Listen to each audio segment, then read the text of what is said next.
Монгол орноос Төмөн газрын зайтай алус хол баруун хязгаарт Европ төв байдаг. Монголчууд Европ төвийг нар шингэх зүгийн нутаг гэж хэлдэг. Нар шингэх зүгийн Европ төвд халимх хэмэх Монгол үндэстний бүгд найрамд улс байдаг. Тэгвэл тэр жоохон хизээ ямар шалтгаанаас болж тэнд нүүж очсон юм бол одоо яаж шихэн аж турж байгаа юм болоо? Соёл өрдөн дэлгэцэн бэлтгэсэн халимх Монголын төв соёл хэл яриа нийгэм амьдралыг хамарсан 3 бүлэгт халимх Монгол хэмээх ширс фильмийн 1-р бүлэг ийхүү эхэлж байгааг эрхэм үзэгч та бүхэн маань таалан болгоогоорой.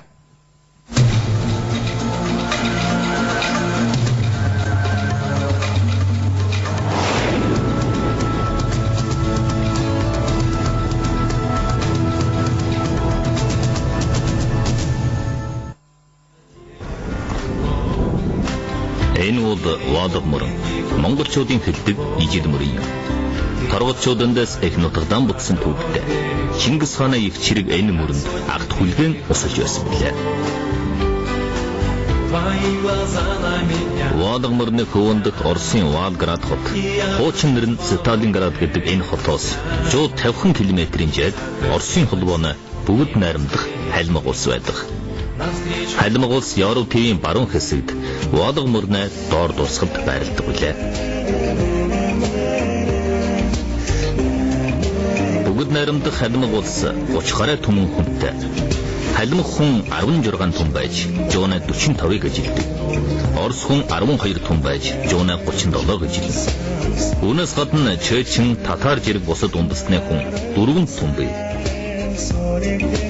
Европын жуулчид халимх улсыг сонирхож энд ирдгийн нэг шалтгаан нь тэд нар бол Европ твдэх чорын ганч бурхны шашинтай улс болсон. Халимх улсын нийслэл элэстэй хот 10 түмэн хүнтэй жижигхэн хот болгож цэвэр чимчгэр мөртөө барилга чимэглэл үндэстний онцлогийг довойлгосон байна.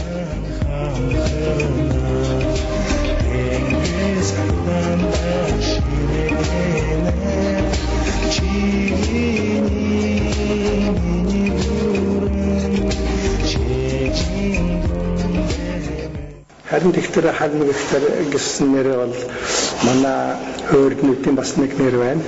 Манай монголчуудын бас нэг нэр тэр нэрийг зүүж байгаа улсад нь манай ижил мөрний Оросын гадарт нутагт байж байгаа монголчуудын нэр байна.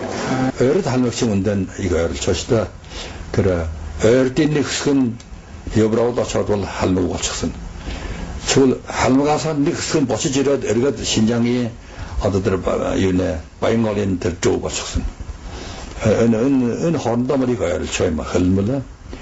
Тэгвэл халимх бол ойрод аягүй нэг таарчаад. Яг гарын үсгэн нэг өөр халимхны суурмал ойрод аягүй байж.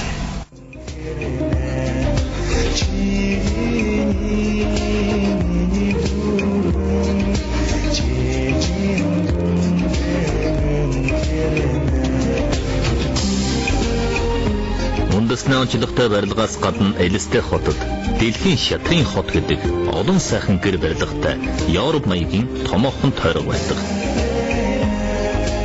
Энэ шатрын хотыг халимгийн ерөнхийлөгч Керсан Удамжийн нов эрхлэн байгуулж 2005 онд анхны барилгаанд дуусгасан байна.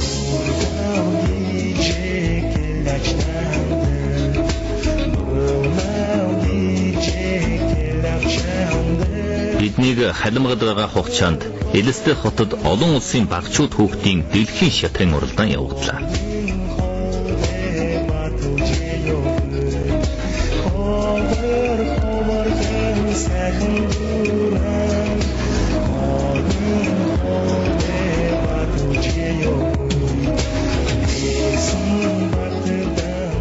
Уралдаан эхлэх ёслолыг бөмбөргөн хэлбэр тамирын ордонд явуулсан юм.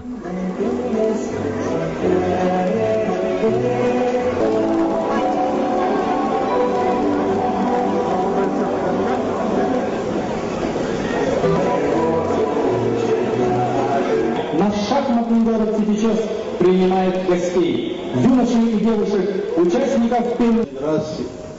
Эхлэлтийн ёсол нь халимаг онцлогтой уран сайхны тоглолттой дүгнхэн мөртөө утга уулгатай болж өнгөрлөө.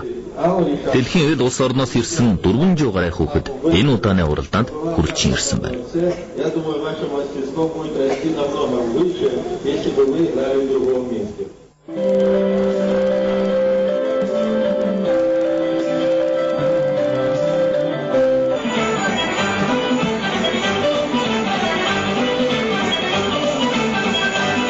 Халимгийн ерөнхийлөгч Удамжинов 1995 онд олон улсын шатрын нийгэмлэгийн тэргүүлэгчээр сонгогджээ. Энэ удаа тэр гадаадад айлчилж байснаа бучин ирж энэ ёслолд оролцсон юм байна. Халимаг Монгол залуу Керсан Удамжинов 1989 онд Оросын Москва дахь олон улсын харилцааны их сургуулиас төгсөж мөн жилд ISUN компани байгуулж 1993 он болоход 50 гаруй хуваар компаниа банктай болж гадаад улсдч компаниа аж ахуйлалтай болсон юм.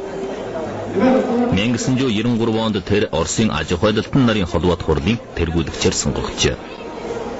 Мөн тус жилд нь тэр хамгийн анхны сонгуулиар дамжин сонгогдсон бүгд найрамдах халимаг улсын ерөнхийлөгч болсон юм. Халимаг улс нь хэдийгээр хүн ам чонтой улс боловч дэлхийн шатрын сурган хүмүүжил уралдаан түүх соёлын төв болсон нь дэлхийн нийтийн анхаарлыг татаж байна. Энэ ч мөн халимагчуудын бахархал болсон хэдийгүй халимаг улсыг дэлхийд дахин таниулахад жуучулж чадсан юм аа.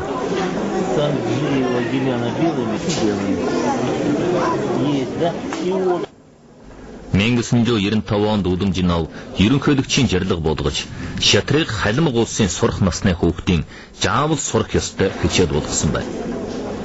Одоо халимгийн залуучууд бүр шатар надад чаддаг мөртөө улсын авраг дэлхийн авраг шалгаран гарсаар байгаа юм аа. Халимагчууд шатрыг ийхүү хүндэтгэн үжидгийн хамгийн гол шалтгаан нь халимаг шатар Монгол шатар гэж эрдэд эдээс эрхэмлэн тоглосоор ирсэн энэ наадам нь дэлхийн шатартай ямар ч ялгаагүй байжээ. Энтгийн халимагчууд бидэнд дэлхийн шатрыг Чингис хаан жихоосон домгийг ярьж өгч байсан юм. Үнэхээр ч шатрыг дайны хөлтэй наадам гэж Монголын бууралчууд хуучилдаг байсан.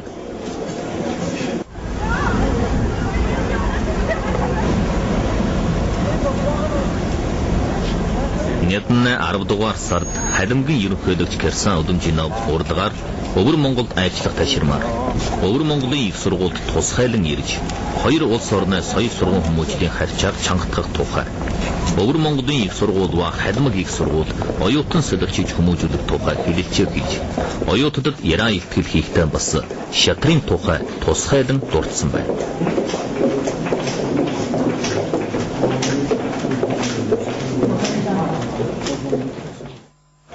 但是我们努力地保持着这些传统。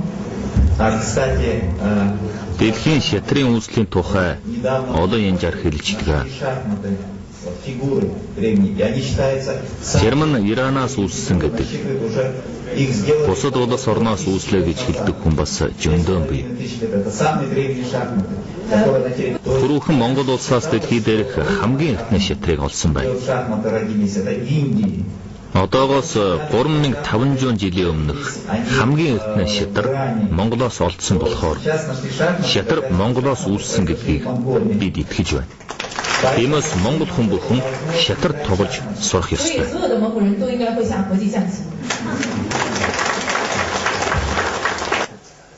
Халимагт бол гурван их билетэнд байгаа. Монгол гэж тийм үү Монгол хурагтар гэж хэлж байгаа. Нэг нь бол сая ясн жанга нөгөө нэг бол бидэсэн бохашин. Одоо гурван дахь нэг бол дөрөв шатар. Яг үйл халимагч Монголч гэснээр халимагч нэрээс эхэлж шатар наадах дуртай.